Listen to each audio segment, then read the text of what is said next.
தளபதி நேத்து செஞ்ச ஒரு சம்பவம் மத்திய அரசோட தூக்கத்தையே கெடுத்திருக்கு. திமுகவை தொடர்ந்து இப்ப மத்திய அரசையும் தளபதி வச்சு செய்ய ஆரம்பிச்சிருக்காரு. சோ என்ன நடந்துச்சு அப்படிங்கறத பத்தி இந்த வீடியோல டீடைலா பார்க்கலாம். நாடாளுமன்ற பட்ஜெட் கூட்டத்தொடர் நடந்துகிட்டு இருக்கு. இந்த நிலைமையில நேத்து மும்மொழி கொள்கை தொடர்பான விவாதம் மாநிலங்களவையில நடந்தது. அப்போ பேசிய மத்திய அமைச்சர் நிர்மலா சீதாராமன் திமுகவை விமர்சிச்சது மட்டும் இல்லாம பெரியாரை மறைமுகமா தாக்கி பேசினாங்க.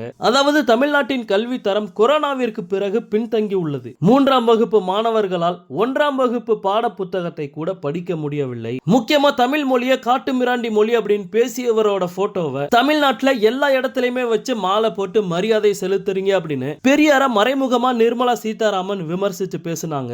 இதுக்கு சரியான பதிலடி கொடுக்கிற மாதிரி தளபதி என்ன சொல்லியிருக்காரு அப்படின்னா, பெரியார் தமிழை காட்டு மிராண்டி மொழி என சொன்னார் என்பதற்காக நிஜமாகவே ஒன்றிய அரசின் நிதி அமைச்சர் அவர்களுக்கு வருத்தமா? அப்படி இருக்கும்போது மும்மொழி கொள்கையை தமிழ்நாட்டில் திணிக்காமல் இருக்கலாமே என தமிழக வெற்றி கழகத்தோட தலைவர் தளபதி நிர்மலா சீதாராமன் அவர்களுக்கு பதிலடி கொடுத்துள்ளார். அது மட்டும் இல்லாம பெரியார தமிழ்நாடு எதுக்கு கொண்டாடுது அப்படிங்கிறதுக்கு ஒரு பெரிய விளக்கத்தை தளபதி கொடுத்திருக்காரு. குழந்தை திருமணத்தை எதிர்த்ததால், விதவை மறுமணத்தை ஆதரித்ததால், சாதி கொடுமைகளை எதிர்த்ததால் என சொல்லிக் கொண்டே போகலாம். ஆனால் இன்றைய நிலையுடன் பொருத்தி பார்த்து சொன்னால் இன்று எல்லோரும் கேட்கும் சமூக நீதிக்கான வகுப்பு வாரி பிரதிநிதித்துவத்தை 100 ஆண்டுகளுக்கு முன்பே கேட்டவர் பெரியார் என இன்னும் அவரை போற்றுவதற்கான பட்டியல் நீண்டு கொண்டே செல்லும். ஒன்றிய அரசின் மீதான விமர்சனங்களை மறைப்பதற்கு கூட இன்றும் பெரியார் தேவைப்படுகிறார். இது ஒன்று போதாதா? அவரை தமிழ்நாடு ஏன் இன்றும் மாலை மரியாதை செய்து போற்றுகிறது என்பதற்கு பெரியார் போற்றுதும் பெரியார் சிந்தனை போற்றுதும் என தளபதி மத்திய அரசுக்கு பதிலடி கொடுத்து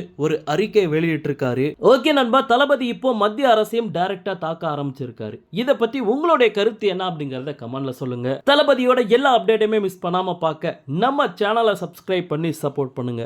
தேங்க்யூ.